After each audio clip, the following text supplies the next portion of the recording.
ना टीमें वापस जा रही हैं, ना मैच कैंसिल हो रहा है, PSL जारी और सारी रहेगा। बड़ा अलमिया है कराची पुलिस का शॉर्ट होना और फिर सेफ सिटी प्रोजेक्ट का ना होना। मैं अनाउंस कर रहा हूँ बुध से वेडनेसडे को अपनी जेल भरो तहरीक। आइन के ऊपर पाकिस्तान की अदलिया अमल ही नहीं करवा सकती। इससे बड़ी बर्बादी एक मुल्क की नहीं हो सकती। इस टेप के किरदारों को अपने इस किरदार के लिए जवाबदेह होना चाहिए। इमरान खान का मुकाबला नहीं कर सकते, ये उसको डायल करवाना चाहते हैं। चौधरी परवेज लाई के खिलाफ बादियों नजर में मुकदमा दर्ज करना बनता है। अस्सलाम वालेकुम नाज़रीन, आप रूबरू प्रोग्राम देख रहे हैं और मैं हूं आपका मेज़बान शौकत पराचा। कराची में पाकिस्तान सुपर लीग भी जारी है, क्रिकेट मैचेस हो रहे हैं।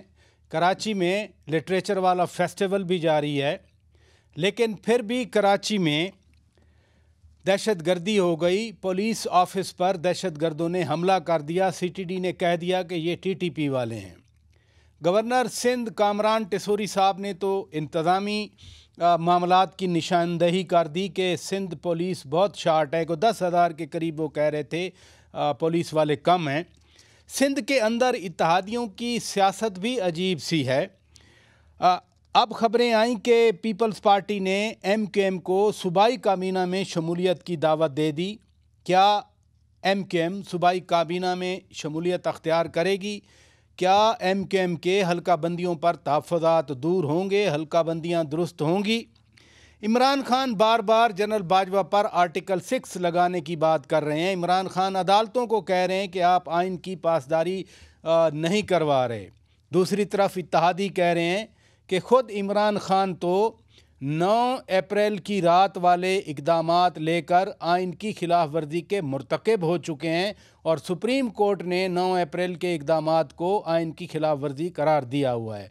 हमारे ये मौज़ूआत हैं। इंतहाई अहम मेहमान मेरे रूबरू हैं। जनाब मोहम्मद अबू बकर साहब MKM के रुकन कौमी असम्बली हैं, कराची से, बहुत शुक्रिया आपने वक्त दिया।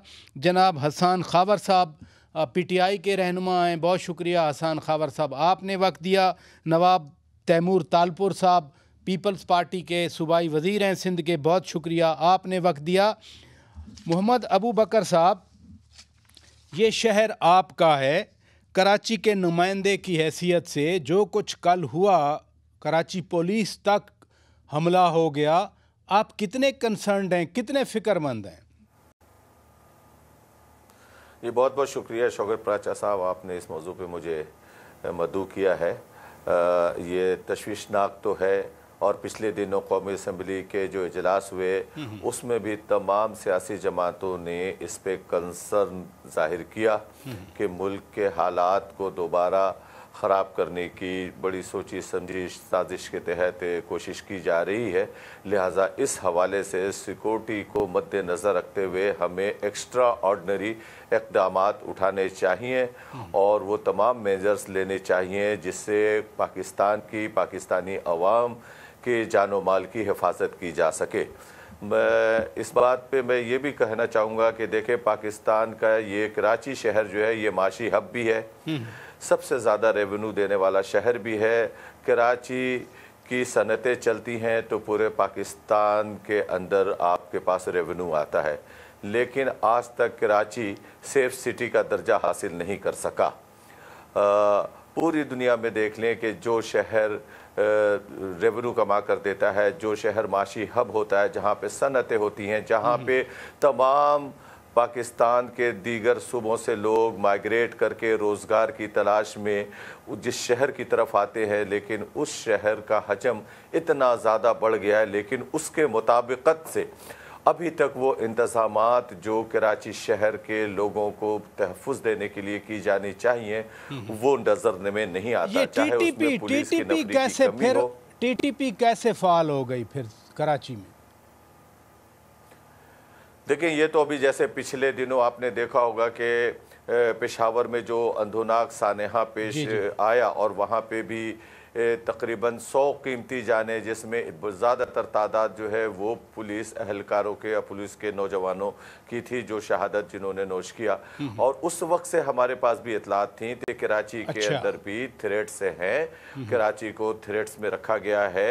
और उस हवाले से हमने ये कंसर्न असम्बली में भी स्पीचेस में कहा, हमने हुकूमत जो हमारी है हम खुद उसके हिस्सा हैं, उस पर हमने तवज्जो भी दिलाई कि ये दोबारा जो सूरत हाल पैदा हो रही है इसको कंट्रोल करने के लिए इस पे नज़रसानी की जाए, इसको बहुत ज़्यादा सीरियस लिया जाए ताकि अवाम की जान माल के। आज देखें जो ये वाक़या हुआ है किसी सिविल किसी मॉल में या किसी रश की जगह पे जो पब्लिक प्लेस होती वहाँ नहीं हुई, बल्कि उस जगह हुआ है जिनके ऊपर जिम्मेदारी है अवाम के जान और माल की तहफ़्फ़ुज़ की। ये वाकई अबू बकर साहब वाकई ये बड़ा लम्हा फ़िक्रिया है। हसन खावर साहब, शहर की सियासी क़ुव्वतें अगर आपस में दस्तो गिरेबां होंगी, शहर के बल्दियाती इदारे डिसफंक्शनल होंगे, जमात इस्लामी, पीपल्स पार्टी और किसी हद तक PTI भी बल्दियाती सीटें जीत कर उनको ये भी इल्म नहीं होगा कि जी मेयर कौन बन रहा है, कब बन रहा है, तो फिर जिन इंतज़ामी अमूर की तरफ बात कर रहे थे गवर्नर साहब, उनकी अहमियत तो नहीं रहती, सियासी क़ुव्वतें ही चीज़ों को आगे लेकर चलती हैं। ये खला नहीं नज़र आता आपको? आप तो इंतज़ामी अफसर भी रह चुके हैं। पर साहब बिल्कुल, मैं समझता हूँ बहुत बड़ा खला है मुल्क के अंदर। इस वक्त सियासी बहरान भी है, आईनी बहरान भी है, और पाकिस्तान जो है इस वक्त जिस तरह के मसाइल से दूचार है, शायद पहले कभी इतनी संगीन नौयत के मसाइल नहीं आए। हालांकि यहाँ पर टेररिज्म भी रहा है पहले, यहाँ पर माशी मसाइल भी रहे हैं, लेकिन लगता ये है कि इस वक्त जो है और इसमें बहुत बड़ा रोल मौजूदा हुकूमत की नाअहली का है कि इस वक्त जो दहशत गर्दी है वो फितना जो है वो भी सर उठा रहा है। इस वक्त जो है आपका जो माशी मसाइल हैं वो भी रोज़ बरोज़ संगीन होते जा रही हैं। और मैं समझता हूँ बड़ा अफसोसनाक है। जाहिर है कि हमारे जो पुलिस के नौजवान हैं उनको इसमें टारगेट किया गया, लेकिन ये इंटेलिजेंस फेलियर भी है। और ये भी नज़र आता है कि इस वक्त वफाकी हुकूमत का जो पूरी तवज्जो है वो शायद किसी और चीज़ पे है। लेकिन देखें, जब आप इस मुल्क के अंदर मुल्क के सियासी लोगों पर दहशत गर्दी के पर्चे बनाएंगे, जब आपकी पूरी तवज्जो इस चीज़ के ऊपर होगी कि किसी तरह इलेक्शन, आइन, जमहूरियत, कानून के आगे बांधे जाएं, तो फिर दुश्मन जो है वो फ़ायदा उठा रहे हैं ना मुल्क की सूरत हाल का। तो मेरे ख्याल में जो मुल्क की सियासी क़यादत है उसको ये सोचना पड़ेगा कि हम किस तरफ जा रहे हैं, क्योंकि घर तो ये अपना है, मुल्क तो ये अपना है, और अगर इस गुलशन में आग लगेगी तो फिर तो हम सारे ही उससे सफ़र करेंगे। तो बहुत बड़ा लम्हा फ़िक्रिया है ये, बिल्कुल बहुत बड़ा लम्हा फ़िक्रिया है। आप भी यही बात कर रहे हैं। नवाब तालपुर साहब, तैमूर तालपुर साहब, ये कराची में इतना बड़ा कल हमला हो गया, गवर्नर साहब ने कहा पुलिस के 10,000 जवान शार्ट हैं, अभी हसन खावर साहब भी बात कर रहे हैं कि इंटेलिजेंस लैब्स है और मौजूदा हुकूमत की नाअहली है। ये लैब्स है, नाअहली है, क्या है जो कल हुआ? बिस्मिल्लाहिर्रहमानिर्रहीम। ये जो है इंटेलिजेंस रिपोर्ट्स बड़े अरसे से चल रही थी कि टेररिस्ट ने कराची में हमला करना है, और हमने सारे इंस्टीट्यूशंस को पुलिस ने बड़ी अच्छी तरह से कवर दिया हुआ था। और जो लोग कराची में रहते हैं, बशुमार मेरे, बहुत विजिबल था कि हर जगह पर रेंजर्स और पुलिस मौजूद है, अपना काम कर रही है। पर जिस तरह से ये हमला हुआ, जिस तरह से ये पुलिस हेडक्वार्टर में दाखिल हुए, वो जिस तरह से पुलिस ने टेक ओवर किया, जिस तरह से पुलिस उनसे लड़ी, जिस तरह से तीनों को हमने जहन्नुम में भेजने की में कामयाबी हासिल की, तो ये एक बड़ी फ्रंट फुटिंग में पुलिस लड़ी और बड़ी दिलेरी का मुजाहरा किया। मेरे ख्याल से हमें सिंध पुलिस को और पाकिस्तान रेंजर्स को सलाम पेश करना चाहिए। ये बिल्कुल दुरुस्त बात है, बिल्कुल दुरुस्त बात है। चीफ मिनिस्टर साहब भी ऑन फुट थे, पुलिस ने बड़ी बहादुरी से मुकाबला किया, लेकिन ये थ्रेट्स थे पहले, तो फिर आज CTD ने कहा कि ये TTP ने किया है। TTP क्या आपकी, चूंकि आप काबीना में बैठते हैं, वाकई कराची में इतनी स्ट्रांग हो चुकी है कि पुलिस ऑफिस पर जाकर हमला कर दिया? TTP स्ट्रांग है नहीं, स्ट्रांग की गई है। TTP को स्ट्रांग कैसे किया गया? कैसे किया गया, यही मेरा सवाल है आपसे। जब साबिका वजीर आजम नियाजी बैठ कर और कहते हैं कि उसामा बिन लादेन शहीद है, तो आप उनको मजबूत और स्ट्रांग कर रहे हैं। जब आपके मुल्क की अफवाज से हमारे बच्चों को धमाकों में शहीद किया जा रहा है, उनकी कत्ल व गारत की जा रही है, उस टाइम पर बैठकर इमरान नियाजी कहता है कि मैं टीटीपी से बातचीत करके और मसला हल करूंगा। जब पाक अफवाज, पाकिस्तान की एजेंसीज मिलकर, पुलिस मिलकर इनके हजारों दहशतगर्दों को अरेस्ट करती है, तो जो उनमें से 100 मोस्ट वांटेड क्रिमिनल्स हैं, जो पता नहीं कितने बॉम्ब ब्लास्ट कर चुके हैं, कितने मर्डर्स में इन्वॉल्व है, कितने हमारे बच्चों के माओ बहनों के कत्ल कर चुके हैं, तो इमरान नियाजी कहता है कि वो टॉप 100 लोग जो है मैं छोड़ूंगा, और छोड़ के दिखाता है। तो ये इस तरह से टीटीपी को मजबूत किया जा रहा है। ये इमरान नियाजी एक एजेंडा पे काम कर रहा है, और उस एजेंडा पे एक इंटरनेशनल हमारे खिलाफ जो साजिश की थी मुल्क की तरफ से हुई है, उसका एक हिस्सा है। जिस तरह से टेररिज्म बढ़ाया गया, जिस तरह से इमरान नियाजी ने हमें फाइनेंशियली डाउन किया, हमारी इकोनॉमी को इनस्टेबल किया, अपने प्रोविंशियल वज़रा को कहा गया कि आप IMF को कहें कि आप लोन वापस नहीं दे सके। वजह क्या? ताकि मुल्क दिवालिया हो जाए। तो जो लोग खुद बैठ के अपने मुल्क को दिवालिया करना चाहेंगे, तो उनसे इंशाअल्लाह ताला मैं समझता हूँ जिस तरह से तालिबान से डील किया जा रहा है, टीटीपी से डील किया जा रहा है, उसी तरह से मैं समझता हूँ इमरान नियाजी से भी डील करना चाहिए, जो रिस्पॉन्सिबल है। तैमूर साहब, मुझे ब्रेक लेनी है। मैं ज़रा कराची की सियासत के हवाले से भी बात करना चाह रहा हूँ। ख़ास तौर पर यहाँ इत्तलात या ख़बरें कल चलती रहीं कि पीपल्स पार्टी जो है वो सिंध में MQM को काबीना में शामिल करने की पेशकश भी कर रही है। मैं आप ही से शुरू कर दूंगा। नादरीन, ब्रेक लेते हैं, ब्रेक के बाद जब वापस आएंगे अपनी गुफ्तगू को आगे बढ़ाएंगे। Stay with us. Welcome back Nadreen, आप रूबरू प्रोग्राम देख रहे हैं और हम बात कर रहे हैं कराची में कल सानिया हुआ, कराची की सियासी सूरत हाल के हवाले से। तालपुर साहब, मुझे ब्रेक लेना पड़ गई थी, आपकी बात पूरी ना हो सकी। यहाँ कल ख़बरें चलती रहीं मीडिया पर, शायद आपने भी देखी होंगी कि पीपल्स पार्टी सिंध में MQM को सूबाई काबीना में शमूलियत की पेशकश कर रही है। क्या वाकई अब ये दोनों सिंध की कुव्वतें, सियासी कुव्वतें करीब आ रही हैं? देखिए जी, करीब तो हम हैं, क्योंकि वफाकी हुकूमत में MQM हमारे साथ एक हिस्सा है। वफाकी काबीना में वो हमारे साथ बैठते हैं। हमारे कोalition पार्टनर्स है फेडरल गवर्नमेंट में, तो ऑलरेडी हमारे साथ वर्किंग में हैं। और मैं समझता हूं कि कराची की दो अच्छी बड़ी कुव्वतें अगर इकट्ठा होती हैं तो उस शहर कराची के लिए मेरे ख्याल से ये मुफीद और बेहतर साबित होगा। कुछ फाइनलाइज नहीं हुआ कि वो हमारे साथ काबीना में आ रहे हैं या कैसे आ रहे हैं, पर ये एक पेशकश जरूर हुई है, जिसपे मेरे ख्याल से कराचीइट्स के लिए एक अच्छी खबर होगी। लेकिन जो हल्का बंदियों पर MQM के तहफ़्फ़ुज़ात हैं, और उस वजह से आज गवर्नर साहब ने कहा कि ये ज़मनी इंतखाब में हिस्सा नहीं लेंगे जब तक हल्का बंदियों का मामला दुरुस्त नहीं होता, उसमें भी कोई पेशरफ्त हो रही है? उस पर वर्किंग हो रही है। नासिर शाह साहब और सईद गनी साहब बैठकर उनसे बातचीत में भी मसरूफ हैं। कुछ ऐसे हल्के हैं जिसपे कोई हमें एतराज़ नहीं है, कुछ ऐसे हल्के हैं जहाँ पर हमें भी एतराज़ है। तो ये चीज़ें सेटल डाउन हो जाएगी। मुझे पता नहीं क्यों मेरे MQM के भाई बहुत जल्दबाजी में बहुत जल्द नाराज हो जाते हैं और स्टेटमेंट दे देते हैं, पर आखिर में हमें फिर साथ बैठ के बात ही करनी पड़ती है। तो मैं समझता हूँ हमारे मफाद में यही है कि जल्दबाजी ना की जाए। जहाँ जहाँ पे हम समझते हैं कि ज्यादती हुई है या इलेक्शन कमीशन ने सही फैसले नहीं किए हैं, वहाँ पर बिल्कुल हम बैठ के उनके साथ इन मसलों को हल कर सकते हैं। कोई इतने बड़े मसले नहीं तो कम अज कम एक चीज़ आप कंफर्म कर रहे हैं कि पीपल्स पार्टी MQM को पेशकश कर रही है कि आए सूबाई काबीना में बैठें। प्रेसिडेंट जरदारी साहब ने तो ऑफर करते रहे काफी बार, उनको कभी हंसी मजाक में, कभी सीरियसली ये ऑफर जाती है कि आए हमारे साथ बैठे। कोई डायरेक्टली काबीना की बात नहीं है, पर ये बात जरूरी है कि अगर वफाक में साथ भी साथ ना। चलें, इधर रुकिएगा। हसन खावर साहब, आपने भी कराची में 2018 में 14 नशिस्तें जीती थीं। अब अगर MQM और पीपल्स पार्टी कराची में इकट्ठे हो गए तो बड़ा सियासी चैलेंज मिलेगा आपको।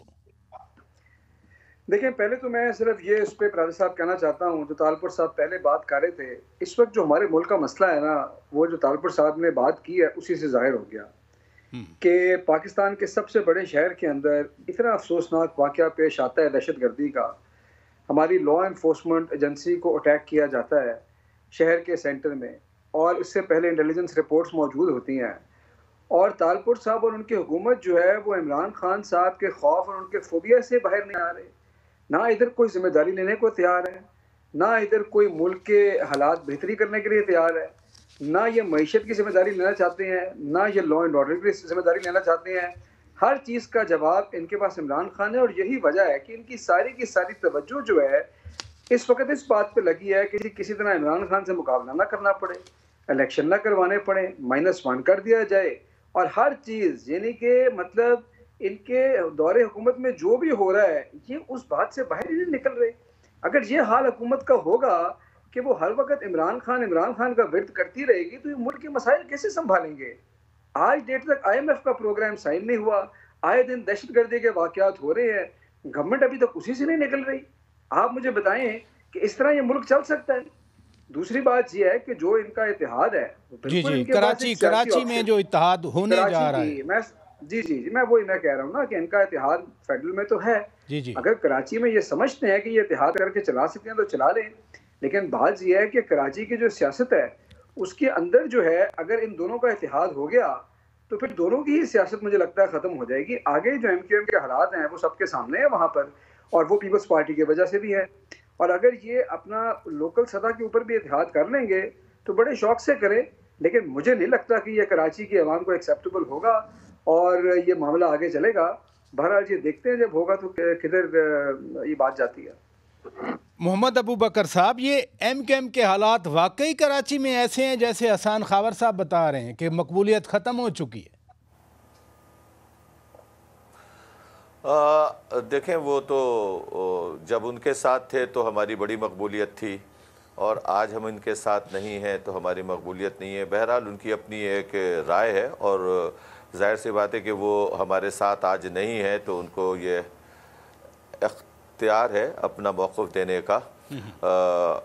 लेकिन हमारी अपनी ताकत में मज़ीद इजाफ़ा हो रहा है, और इसके साथ साथ आपने देखा होगा कि पिछले दिनों हमारे जो दूसरी जमातें बना ली गई थी वो सारे हमारे पास आ गए हैं, और सब फ़ारूक अत्तार भाई, मुस्तफ़ा कमाल और ये सारे उनके भी फॉलोवर्स हैं, उनके भी साथ लोग हैं। तो वो दोबारा हमने अपने आप को रीऑर्गेनाइज़ किया है और एक मज़बूत प्लेटफॉर्म मुहैया करके आवाम को इंशाअल्लाह ताला हम दोबारा अपनी उस खोई हुई ताकत को वापस लाने की कोशिश कर रहे हैं, और इंशाअल्लाह ताला कराची की आवाम देखेगी, और कराची की आवाम हमारे साथ ही है, हमारे साथ ही थी, हमारे साथ ही रहेगी। एक एक्सप्लेनेशन इमरान खान ने भी दी है। कराची में जब बल्दियाती इंतखाब हुए तो खान साहब कहते हैं कि चूँकि टाइम थोड़ा दिया गया था, हम वहाँ कैंपेन नहीं कर सके, अपने वोटर्स को मोबिलाइज नहीं कर सके, तो इसलिए लोकल बॉडीज़ इलेक्शन में कराची में हमारा वोट कम निकला। क्या ये हकीकत है? वोट मौजूद है लेकिन डाला कम गया है क्योंकि दिन कम मिले कैंपेन के? नहीं, देखिए, ये तो ऐलान हुआ था और 2 मरतबा डेट तारीख़ों में तब्दीली हुई, मौखर किया गया था सैलाब की वजह से, लेकिन ये तो पता था कि बल्दियाती इलेक्शन होने हैं। हमने उसका बाइकाट किया, हमने उसमें हिस्सा नहीं लिया, और हमारे कुछ तहफ़्फ़ुज़ात थे। मेरे भाई तालपुर भाई बहुत अच्छे आदमी हैं, अक्सर इनके साथ मैं प्रोग्राम में शामिल रहता हूँ। आप लोगों की मोहब्बत है कि इनके साथ हमें लेते हैं, लेकिन ये बात अपनी जगह है कि खाक हो जाएंगे हम तुमको खबर होने तक। मेरे भाई ने कहा कि जल्दबाजी ना करें, 4.5 साल का अरसा तो गुजर गया इस हुकूमत को। और जहाँ तक इत्तेहाद की बात होती है, देखें, इत्तेहाद के अंदर हम अगर वफाक के अंदर हैं तो 3.5 साल हमारे पास 2 वजारतें पिछली गवर्नमेंट में भी रही, और जब वो गवर्नमेंट ख़त्म हुई आइनी तरीके से और ये गवर्नमेंट आई जिसके प्राइम मिनिस्टर शहबाज शरीफ हैं, तो इनके पास भी हमारे पास 2 वजारतें हैं। तो जब अगर हम सिंध गवर्नमेंट में जाना चाहते हैं तो ये एक सिंध के शहरी के होने के हैसियत से तो सबकी ख्वाहिश है कि सिंध की 2 स्टेक होल्डर हैं और ये आपस में मिलें। हाँ, हमें ये ज़रूर पता है कि सियासत के अंदर आज अगर पीपल्स पार्टी के पास आप वाकई सूबाई काबीना में शमूलियत हासिल करेंगे? शौकत पराचा भाई, देखें, ये जैसे तालपुर साहब ने कहा कि ये बातें पहले भी आती रही हैं, पीपल्स पार्टी की तरफ से ये ऑफ़र हमें दी जाती रही हैं, लेकिन उसके बावजूद क्या वजह है कि हमने उन वजारतों को अहमियत नहीं दी? वरना तो सियासी जमातें इलेक्शन में हिस्सा लेती ही इसलिए कि वो हुकूमत में शामिल हो, हुकूमत में आने के बाद वजारतें लें ताकि अपने लोगों के काम को ज़्यादा बेहतर अंदाज में कर सके। लेकिन वो हमने क्यों आखिर ये वजारतें नहीं लीं?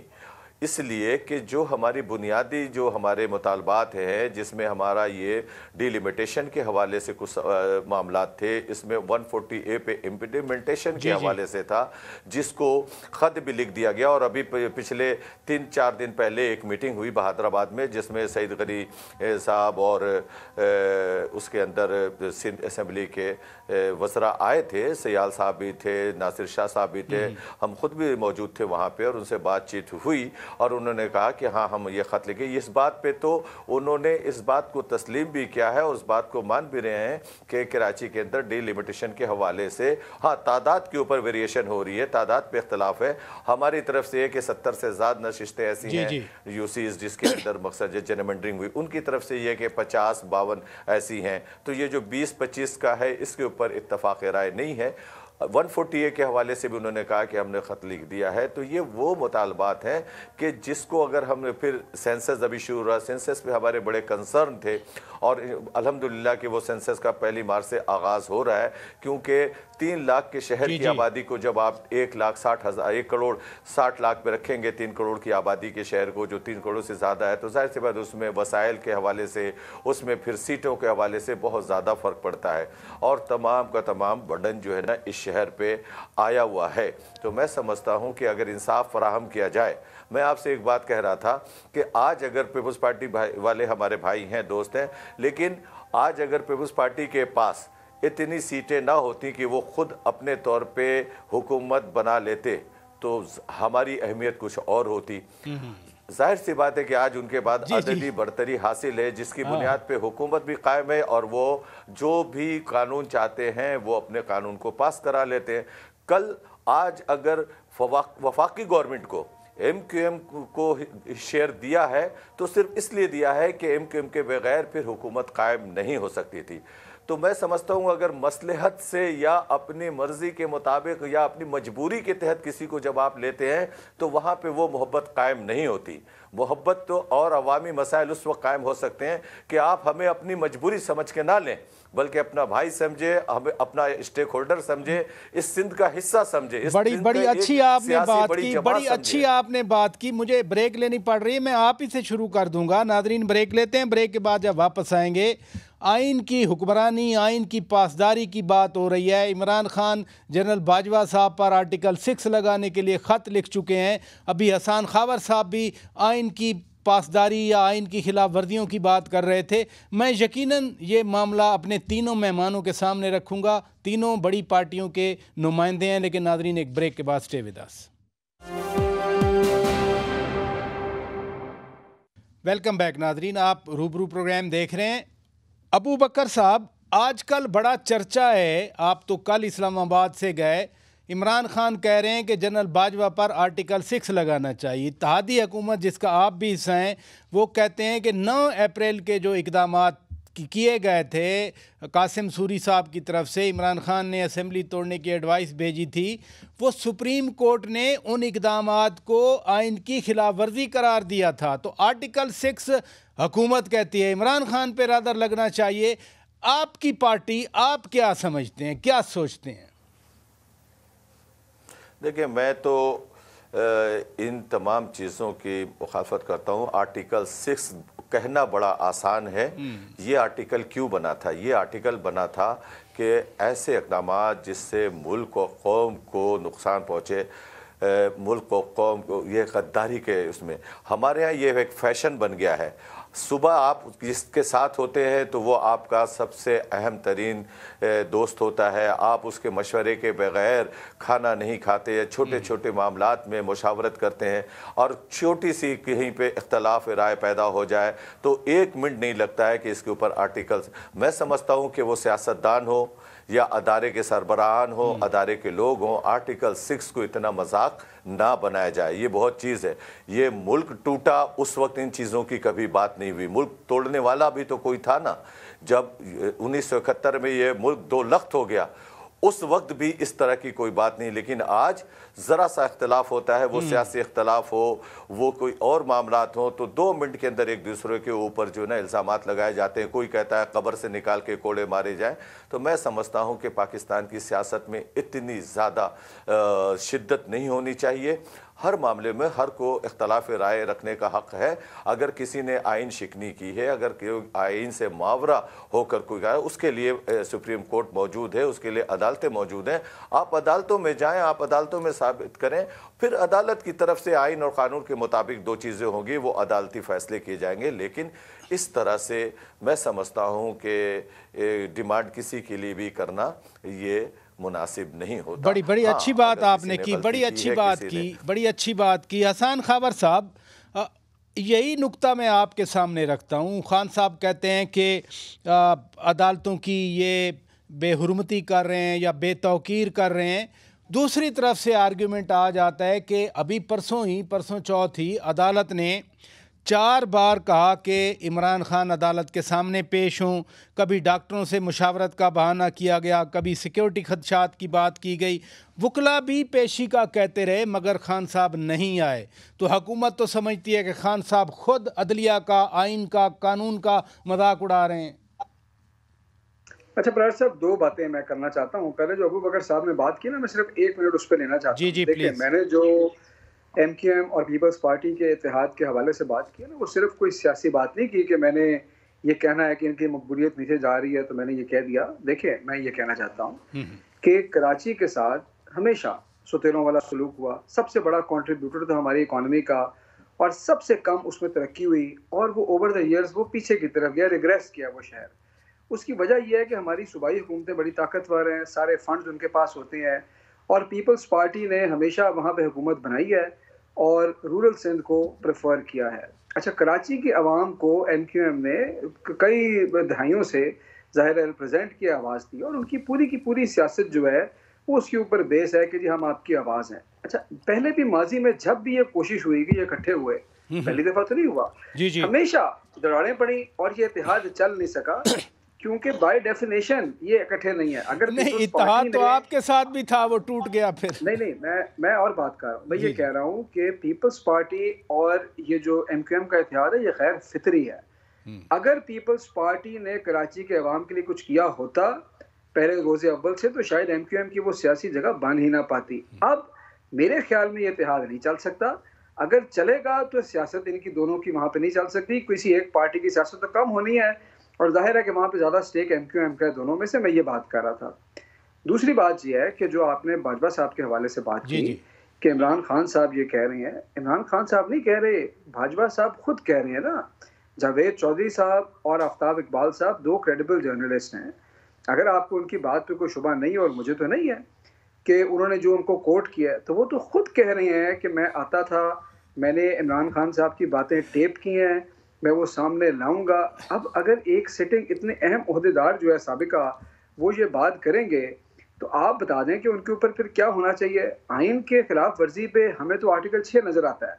अगर कोई और ऐसा शिक है आइन की जो मेरी नज़र से नहीं गुजरी, जो आइन की हिफाजत कर सकते हैं, तो वो लगा दें।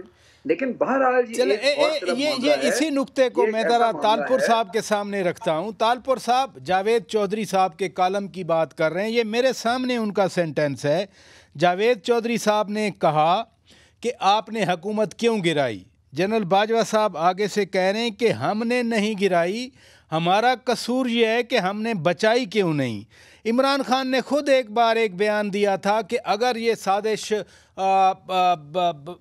साजिश इन्होंने नहीं की एस्टैब्लिशमेंट ने, तो साजिश रोक तो सकते थे। उल्टा जनरल बाजवा साहब को इंटरप्रिटेशन इत्तेहादी हुकूमत देती है कि इमरान खान उकसा रहे थे कि जी आप गैर आइनी काम करके हमारी हुकूमत बचाएं, तो फिर ये डिस्प्यूट ऐसे ही रहेगा। आपकी बातें कह सकते हैं। ये बात कर रहे हैं पाकिस्तान पीपल्स पार्टी के बारे में और MQM के बारे में। जरा आप कराची में के बारे में जो आपको राय चाहिए, तो आप राय लें कराची की आवाम से। कराची की आवाम ने PTI को मुस्तरद कर दिया है। पीपल्स पार्टी ने PTI को उठा के उनके मुंह पे, पीपल्स पार्टी पहले नंबर पे सबसे हाईएस्ट वोट्स है, सिंगल लार्जेस्ट मेजोरिटी है आज कराची में जो म्युनिसिपल इलेक्शन हुए उसमें। ये बात किस तरह की कर रहे हैं कि कराची के लोगों ने हमें मुस्तरद किया, कराची के लोगों ने जिनको मुस्तरद किया है। और मुझे बड़ी खुशी होती अगर पार्टिसिपेट करती, क्योंकि फिर एमक्यूएम आगे होती और पीटीआई उससे भी पीछे होती, चौथे नंबर पे जाती। तो ये जमीनी हकायक देख के, रिजल्ट्स देख के बात किया करें। इस तरह अलांग फलांग बोलना मुझे तो फर्क नहीं पड़ता, पर लोग इनकी बातों पे हंसेंगे कि खुद आखिरी नंबर पर आने वाले पीपल्स पार्टी को कराची में क्रिटिसाइज कर रहे हैं। पीपल्स पार्टी ने काम किया कराची में, इसीलिए आज पीपल्स पार्टी को वोट किया। और आपने, इमरान नियाजी ने सिर्फ कराची आए, झूठ बोला, झूठे आसरे दिए और यू टर्न दिए, जिसका आपको जवाब कराची के अवाम ने दे दिया। दूसरा, मेरा भाई खावर साहब बात कर रहे थे कि हम डरते हैं इमरान खान से। इमरान नियाजी से कौन डर सकता है? वो शख्स जो अपनी परछाई से डरता है, जो जमा टांग जो एक ड्रामा करके रोज कभी उल्टे टांग पे प्लास्टर होता है, कभी सीधी टांग पे प्लास्टर होता है। इनको याद नहीं रहता कि कौन सी टांग पे प्लास्टर लगा के ड्रामा करना है। तो ये हमसे बातें करें, हम वो पार्टी, शहीदों की पार्टी, शहीद जुल्फिकार अली शहीद की पार्टी, शहीद मोहतरमा बेनजीर भुट्टो की पार्टी, जो धमकियों के बावजूद खुद जाके अपना बॉम्ब ब्लास्ट में अपना हलाकत कर दी। कितनी बार उन पे अटेम्प्ट हुए, वो कभी नहीं डरी। उनको बताया गया कि वापस मुल्क में मत, वापस आई। तो ये हमसे डरे डराने की बात ना करें, क्योंकि इन बातों से अवाम इन पर हंसेगी। इनका लीडर एक छोटा सा बम का खुद धमाका करके खुद कमरे से निकलने को तैयार नहीं है और बातें कर रहा है पाकिस्तान पीपल्स पार्टी के खिलाफ। तो हमेशा जो जमीनी हकायक हैं उन पे बात करते हैं, आल फाल नहीं कहते। बहुत शुक्रिया जनाब तैमूर तालपुर साहब, आपने वक्त निकाला। मोहम्मद अबू बकर साहब, आपने वक्त निकाला। जनाब हसन खावर साहब, बहुत शुक्रिया। नादरीन, पाकिस्तान का सबसे बड़ा शहर और उसके पुलिस ऑफिस पर अटैक हो गया और टीटीपी सामने आई। सीटीडी के मुताबिक ये बजाते ख़ुद एक बड़ा लम्हा फ़िक्रिया है। कराची की सियासी क़ुव्वतें इस वक्त इकट्ठी नहीं हैं। अगर चलें एमक्यूएम और पीपल्स पार्टी मुतहरब नहीं है इस वक्त, लेकिन इकट्ठी भी नहीं है। एडमिनिस्ट्रेशन जो भी काम करे, लेकिन जो खला होता है वो बड़ा डेंजरस होता है। सियासी क़ुव्वतों को ही मिलकर ये खला पुर करना होता है। अपने मेज़बान शौकत पराचा को इजाज़त दीजिए। खुदा हाफिज़।